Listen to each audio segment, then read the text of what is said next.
finding safe space for everyone online is so important, and especially for women. And telling female positive stories is something that we've really begun to do in the opera world and need to do more of.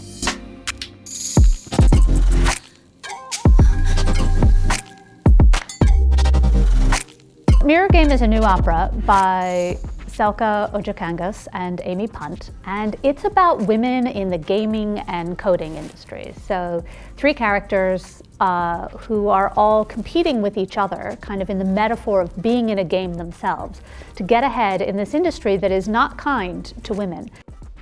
I think that the closer that you get to mathematics or physics or tech, because there's such a lack of women represented in those fields, they have a very unique experience and maybe don't have the community as well in order to process how those experiences affect them.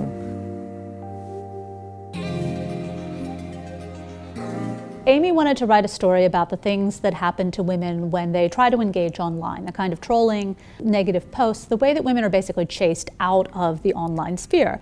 I think that we've gotten back into this realm where we're normalizing that same type of behavior from the past, where like it's okay to be overtly aggressive or be like overtly put people down or overtly tell people that they're not capable or don't belong somewhere. One of the things I hope is that women who are interested in the STEM fields, and specifically women who want to be coders or hackers or gamers, might find that this opera speaks to some of the issues that they've encountered online, and that it responds to that, and the feeling that even if we haven't changed everything, we can certainly start to change that part of the world for them, and that we know it's an issue. I think half of it is about naming things as an issue and saying to people, hey, we got your back going forward.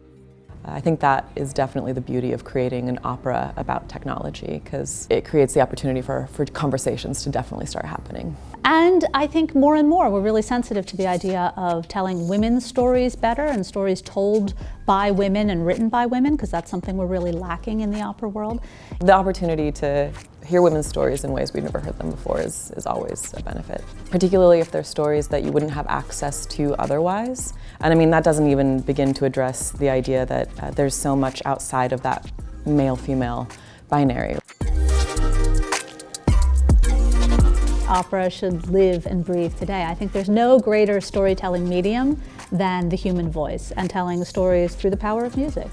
The particular beauty in this is that we can talk about science and we can talk about art and we can have conversations that maybe wouldn't have been possible. And I think it's a great first opera for young audiences or people that might be curious about opera but are a little afraid of it. It's 80 minutes long, straight through, really cool visuals, interesting characters, and it's in English. What more could you want?